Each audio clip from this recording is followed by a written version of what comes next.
This week on GameWorks. In this corner, we have the game-analyzing, Gandhi graphic-using guru, Alex of GameWorks. And in this corner, we have the game-grubbing sequel series internet sensation Egoraptor. Let the fight begin.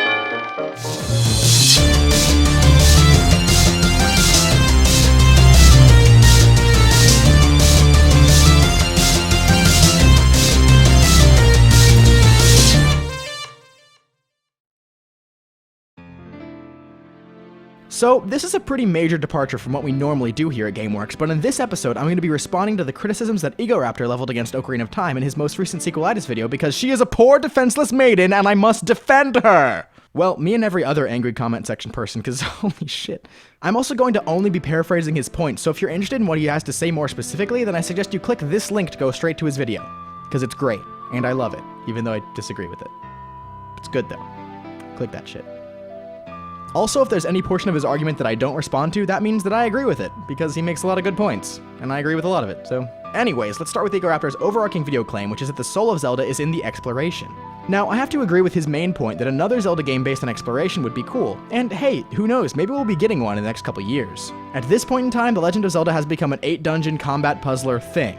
And on the surface that does sound worse, but just because this game has changed over time doesn't make this new thing that it's changed into intrinsically bad. We can still have good games with this formula. A good example of this is the game that he shits on a lot in this video, Skyward Sword.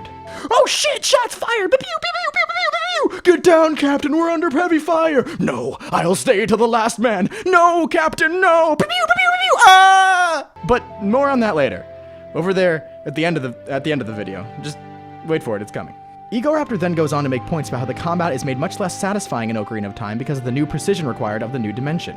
Kinda sounds like what we talked about in Sonic, didn't it? Yeah, click that link for that video. A major example of this that he uses is Z-targeting the bats in this game, and how that makes it not nearly as fun as just ripping through them like you could before. I have to disagree. Some of my fondest memories are consecutively Z-targeting bats and shooting it with my slingshot. Yeah, they're not quite the same throwaway enemies as they were in previous games, but goddamn if it doesn't make you feel like a badass, fucking quick-shotting those assholes out of the sky. Yeah! Take it. Bitch. His later points about the weighting in the combat and level designs of these games work to a point. The inane platform jumping that he mentions is clearly there just to add time. A lot of the dialogue is inane. Fucking owl! And there is no reason on Earth that this scene should take this long. Duh! But where we part ways is his points about the weighting in combat. You can usually figure out what positioning you should be in that will make the enemies attack, and you can exploit that, especially with the Stalfos and Lizard Guy things. Meaning that you can strategize around the combat style of your enemies. The clams and Deku scrubs also require weighting, but... Oh, okay, yeah, those are a bit dumb. He also makes a point about the chest in the game being unnecessarily flashy and distracting from the contents of the chest, which he says should be a reward unto themselves. Okay, so this is the part where he annoys me just a little bit. He spends the entire video explaining the different, more combat-centric world of Ocarina of Time, and how the game needs to change for that, but he ignores the implications of this on opening chests. In this game, chests almost always appear after a fight, not after a puzzle, so unless you have the maps memorized or have the compass, often finding a new chest is a complete surprise. It just appearing and it opening would be a little anticlimactic. Look at this fight with Dead Hand in the Shadow Temple. This fight is intense and more than a little bit terrifying, and after you win, you get a chest. Now, imagine that after this huge and intense fight with that thing... What the fuck are you? Stop, oh god, stop touching me, gah! Now imagine after that you just went over and bink, chest open. That would probably kinda suck, and seem like an ill reward for that shit you just went through. Like, what the fuck? But instead, you get this intense fanfare of lights and sounds as the tension builds to see the new exciting piece of equipment that you're gonna get from defeating this terrible fucking thing, and it's awesome! It's great! Fuck you! He then takes shots at the formulaic nature of most of the dungeons and bosses, and how all the bosses relate to the item gained inside their respective dungeons. He also complains that they are often attacked and killed in similar patterns, usually in stunning them 3 times and hitting them while they're stunned. This is one of the points where I disagree with him the most. The bosses always relating to the item in the level gives you an approachable framework with which to view the bosses. You walk in feeling like, oh, I don't know what his attacks are going to be, or how to dodge them, or what this boss's deal is at all, but at least I know my strategy is going to involve this thing. Again, with the shift to 3D and the new, more combat-based game, you can't just have the player entering these fights with nothing to work with, no context to view the fight. You would either have to have bosses that you would just have to know how to beat them, or find out how to beat them from other people, or bosses that were just much easier. It seems like sometimes Egoraptor selects only certain things that need to be changed to 3D to talk about, and then gets mad at all the other ways the new game was actually implemented into 3 dimensions, which doesn't really make sense to me. So now the Skyward Sword part. Some spoiler warnings for the first, hour of this game, so you've been warned if you haven't played that far in, or care. I don't know. Click Gandhi and shit. You know what to do by now. Anyways, I like Skyward Sword, and here's why! So Egoraptor makes the point that over-contextualizing the adventure in these kind of games can be clunky, and it's true. I'll even admit that this happens pretty often in Ocarina of Time, where the story can just kind of get in the way of shit. Again, let me point to the owl, and the fucking King of the Zoras.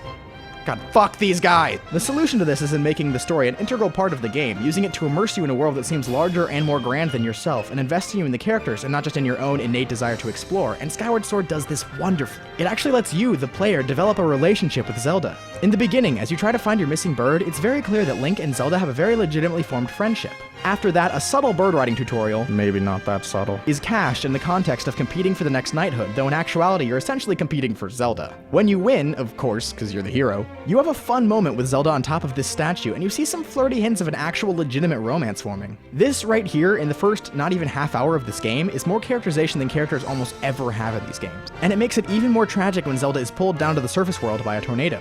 After that scene when Link wakes back up, I was immediately like, whoa, buddy, find your sword, get your clothes, hop on your bird, and find that bitch! Playing the game, you become legitimately invested in finding and reuniting Link and Zelda, and that carries you through much of the game, even as mysteries start unfolding that provide you an extra drive to just figure out what the fuck is going on, which is a pretty strong drive forward for most people. This game even pretty directly answers his problem with limits on exploration, as it gives you a limited cloud area to explore freely, and then slowly unlocks more places over time by going through that area. This way you aren't shown a place and then barred from adventuring like you are in Ocarina of Time, but the areas you can explore slowly grows naturally as the game goes on. You aren't even aware of more areas until you unlock them, and then suddenly this whole new world is in front of you for you to dive into. And also a little side note here, that sprint stamina mechanic that they added to only this game added a whole new dimension to puzzles and level design, and I personally think it added a lot of character to the game. So yeah, Skyward Sword kicks ass. Just my opinion. Fucking loved it. You know, that might actually be my favorite Zelda game. I think it is. I know I like it more than Twilight Princess. Didn't really like Twilight Princess, but that's okay. And that's a topic for another video. So I disagree with some parts of Egoraptor's video, obviously. But actually a lot, if not most, of the criticisms that he levels against Ocarina of Time are very fair and not wrong. Basically my point is that Egoraptor is smart and logical, and I respect him a lot, and none of his points are unfounded. They're all logically based. Things like this, in games, deserve to be discussed and disputed by people who really care about games, and this is the only way that the industry can grow. In an interactive medium like video games, different people are gonna have different experiences, and you know what? That's just okay. And it really says scores about the real strength of video games, their ability to mean so many different things to so many different people. So after everything, I salute you, Egoraptor. May you continue making sequel analyzing videos for years to come. Yeah. Just kidding, you don't like a thing I like, so fuck you! Like if you like to like things, comment if you commonly comment on things, subscribe, follow us on the social medias, and if you really want to help us out, share our videos. So yeah, at the beginning I mentioned that potentially fully open world Zelda game that might be coming out eventually for the Wii U. What do you guys think of that? I think it's gonna be amazing, at least from what I've seen so far, which isn't really that much. But based on that, it looks amazing. Tell me what you think in the comments below, and as always, see you guys next time.